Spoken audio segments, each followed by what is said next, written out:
Assalamualaikum warahmatullahi wabarakatuh, saudara-saudari. Pada kesempatan kali ini saya akan menyampaikan tentang persentil, desil, dan kuartil. Bagaimana cara menghitungnya secara manual dan menghitung dengan bantuan Excel. Kita mulai bersama-sama dengan membaca basmalah. Bismillahirrahmanirrahim. Apa itu kuartil, desil, dan persentil? Yang pertama, bahwa pembahasan mengenai topik kuartil, desil, dan persentil sesungguhnya sejalan dengan pembahasan median pada pertemuan-pertemuan sebelumnya. Median itu adalah titik tengah data. Titik tengah data itu bukan merupakan pembagian 50% dengan 50%. Artinya nilai data itu atau letak data yang paling tengah, itu median. Bukan kemudian kalau titik tengah itu adalah 50 itu bukan seperti itu 50%. Tetapi median itu adalah titik letak data yang paling tengah. Kalau median membicarakan posisi pembagian 2 sama banyak, maka kuartil berbicara tentang 4 bagian sama banyak untuk letak data. Desil membicarakan 10 bagian sama banyak, dan persentil membicarakan 100 bagian yang sama banyak. Katakanlah ada data 100, kalau median itu adalah data yang paling tengah 100 dibagi 2 gitu.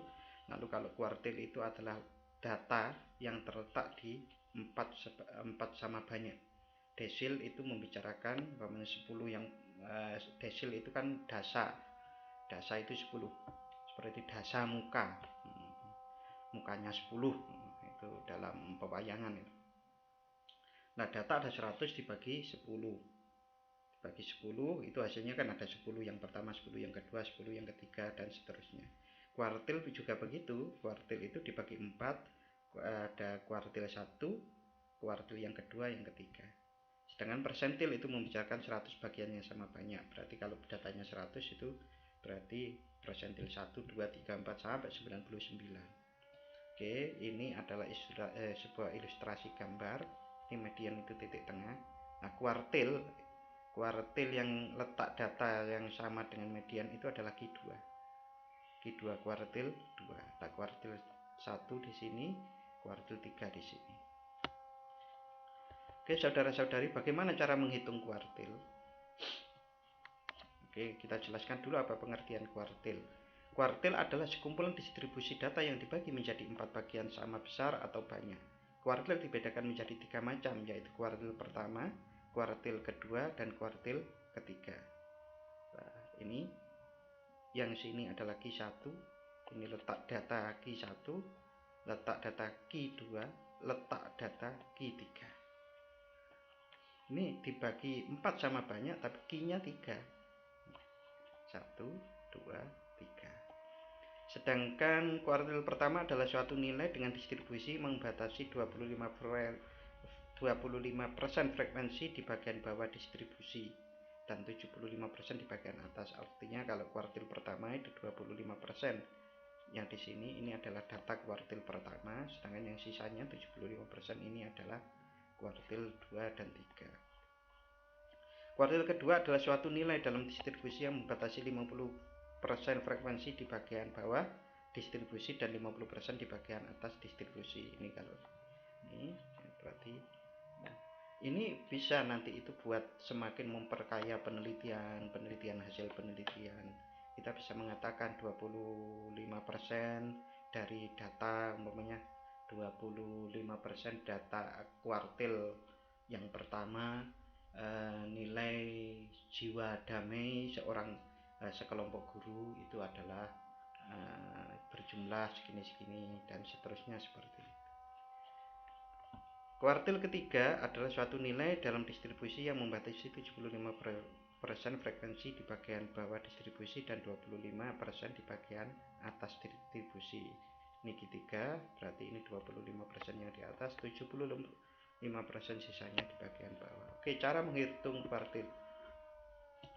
Kuartil 1, 2, 3, K1, K2, K3 data tunggal. Cara menghitungnya dengan mengurutkan semua data dari yang paling kecil ke yang paling besar. Rumusnya adalah kuartil n. N ini bisa diisi 1 ini, 2 ini, atau 3. Tinggal kita menghitung yang mana. Nah, itu sama dengan n per 4. 4 itu karena kuartil itu adalah semua data dibagi 4. Lalu dikalikan n. N itu semua populasi.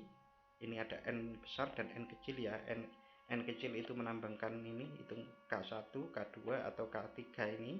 Sedangkan n ini adalah populasi, jumlah data keseluruhan, plus 1 pada data. Contoh, ada 7 nilai, ada angka 8, 4, 10, 2, 12, 5, dan 4. Nah, cara menjawabnya diurutkan dulu mulai dari yang terkecil yang ke terbesar. 2, 4, 4, 5, 8, 10, 12. Letak K1 berarti 1/4. Mengapa kok 1/4? Karena K1 ini n-nya berarti 1, yang ini 4. Lalu kemudian dikali n. N-nya berapa? N itu 7. Ini jumlah nilai, jumlah data ini kan 7. Jumlah data 7 plus 1. Nah, lalu dihitung. Cara menghitungnya 7 plus 1 itu 8. 8 dikali 1/4. 1/4 kali 8 sama dengan 2. Berarti letak K1 kuartil 1 adalah data yang kedua, yaitu angka 4. Ini data yang kedua, angka 4 di sini. Yang di sini, mohon maaf. Nah, letak K2 2/4 n, ini cara menghitungnya seperti tadi. Duanya ini adalah dari K, karena kita menghitung K2 ini 2, lah 4 itu dari ini, dari rumus itu karena kuartil itu seluruh data dibagi 4. 7 plus 8 berarti 8 kali 2/4. Angka yang keempat, hasilnya 4, angka yang keempat adalah 5. Yang ini 1, 2, 3, 4. Oke, ini juga seperti itu. Oke, ini rumus kuartil data tunggal dengan data yang banyak. Kita akan mencoba merumuskan seperti ini. Ini rumusnya K1, K2, K3. BB itu batas bawah data. Batas bawah data apa? Nah, nanti akan kita jelaskan. Ini rumus K3 seperti itu. Yang berubah ini adalah 1, 2, 3 ini. 1/4, 2/4, 3/4. Kalau rumus data kelompokan sama, hanya dikalikan dengan interval. Oke, kita perlu, mungkin saya ulang bagaimana cari FKB, cari FD gitu ya. Ini di sini. Ini contoh perhitungan manual rumus kuartil KN. N ini sekali lagi bisa diisi 1, 2, 3. Lalu tergantung K berapa yang kita cari. BB itu batas bawah data. Batas bawah data itu kita ambil, umpamanya kita menghitung K1. K1 kok di sini. Loh, K1 kok di sini? Oke. Data itu kan dibagi 4. 1/4 ini cara mencari K1. K1 sama dengan 1/4 kali data pop n. N besar artinya populasi dari n ini. 1/4 kali 60, 15. Nah, di FKB ini, kita ambil 15, di sini tidak ada. Kita ambil yang di atas yang terdekat dari 15, yaitu 18. Nah, 18 untuk menghitung K1 berarti kita ambil yang di atas 15 yang terdekat adalah 18. Nah, FD-nya itu adalah frekuensi sejajarnya. Nah, FKB-nya itu adalah batas bawahnya, BB. Batas bawah itu diambil dari 38 dengan 35 ditambah lalu dibagi 2, atau mudahnya dikurangi separuh lah. Kalau ini 39 dikurangi 0,5. Nah, nanti kita masukkan di sini 38, BB-nya 38,5 plus ini ada kurungnya ya. Ini sangat samar sekali, mohon maaf. Ini 15. Ini 15 itu adalah karena 1/4 dari 60. Nah, 15 dikurangi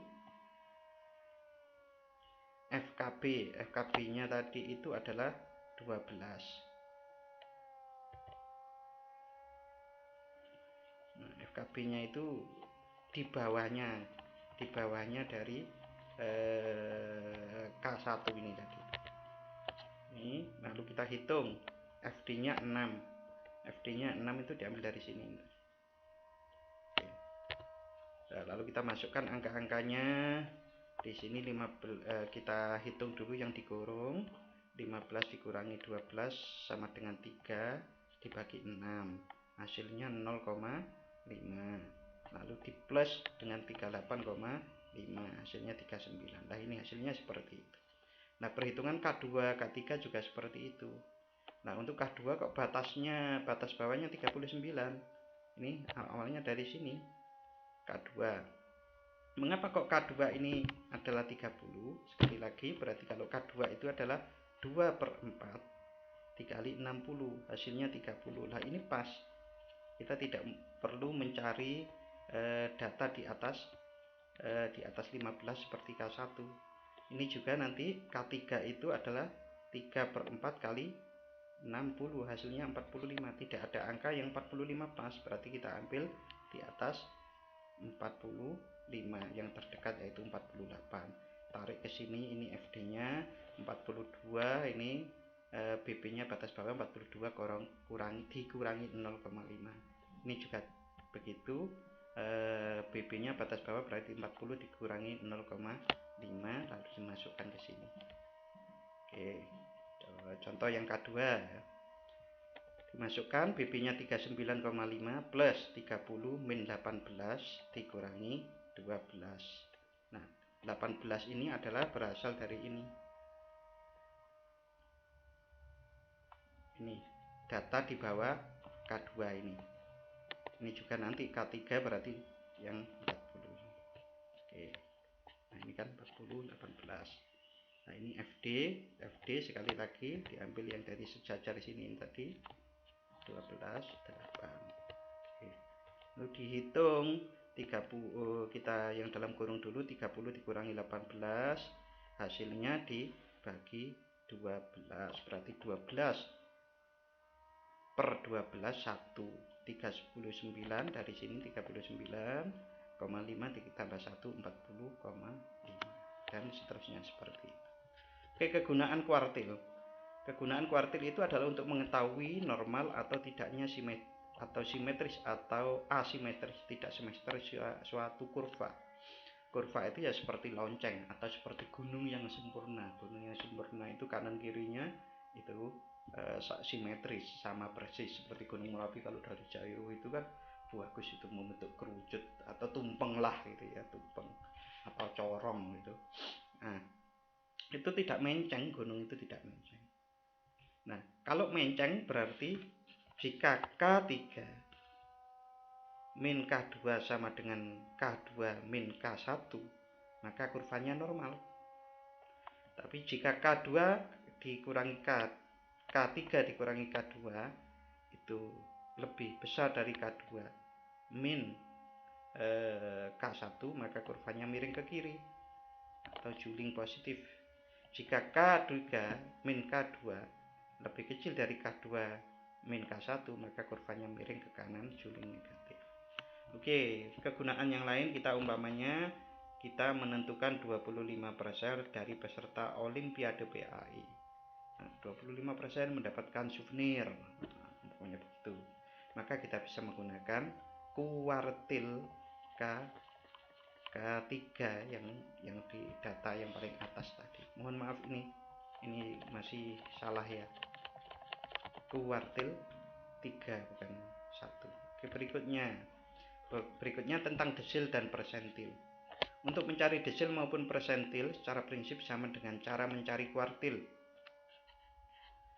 Desil dibedakan menjadi 9 macam, karena seluruh data dibagi 10.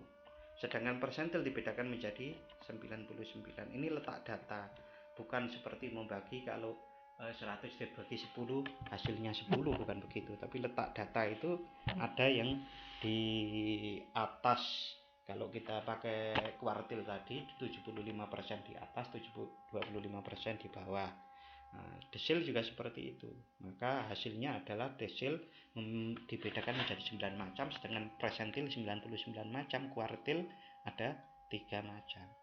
Oke. perhitungan manualnya sama seperti bagaimana kita menghitung kuartil tadi. Nah, bagaimana untuk memanfaatkan Excel dalam menghitung persentil, desil, dan kuartil? Nah, ini nanti seperti ini. Ini data yang sudah saya pernah bagi. Data uji coba skala kepribadian jiwa damai terdiri dari 51 datanya. Ini 51 ini. Nah, letakkan kursor pada yang ke-52. Di sini ini 52. Nah, untuk mencari kuartil 2, maka pada sel ketik sel ke-52 yang ini sama dengan ini, ketik dengan kuartil W55.2 W5.2 W55,2. Nah, diletakkan di sini. Ditulis di sini. Ini sama dengan kuartil buka kurung W5 sampai W55,2, atau nanti bisa diblok seperti ini, kita tulis sama dengan kuartil. Nah, ini buka kurungnya otomatis ada, lalu kita blok di sini cerit gitu sampai 51. Nah, lalu kita koma, kita tambah koma, lalu 2 tutup kurung, enter. Nah, itu hasilnya di situ. Itu mencari kuartil dengan Excel. Mencari persentil dengan Excel itu hampir sama seperti tadi, cuma rumusnya berbeda. Yang ditulis di sel yang ke-52 ini adalah sama dengan persentil buka kurung W5.2 W55,0,75. Kalau kita ingin mencari persentil 75, kita tulisnya bukan 75 tapi 0,75. Lalu enter. Jika ingin mencari persentil 90, ini contohnya, maka cukup mengganti 0,75 ini dengan 0,90. Ini sama dengan persentil W55.2 W55,0,90. Oke, ini kalau mencari persentil. Ini berikutnya kalau mencari desil. Ini penjelasannya khusus. Untuk mencari desil dengan Excel tidak dapat digunakan, oleh karena itu dapat digunakan fungsi persentil. Karena desil 1 sama dengan persentil 10, desil 2 sama dengan persentil 20, dan seterusnya hingga desil 9 persentil 90. Nah, cara menghitung persentil seperti ini tadi. Contoh, data uji coba skala kepribadian jiwa damai terdiri dari 51, letakkan kursor pada 52. Untuk mencari desil 7, berarti 70, maka pada sel ke-52 ketik sama dengan persentil W buka kurung W5.2 W55,0,70. Oke, begitu saudara-saudari yang dapat saya sampaikan. Mudah-mudahan bermanfaat. Anda bisa berlatih baik secara perhitungan manual maupun secara perhitungan dengan bantuan Excel tadi. Oke, mudah-mudahan apa yang kita pelajari bermanfaat bagi kehidupan kita di dunia dan di akhirat nanti. Wassalamualaikum warahmatullahi wabarakatuh.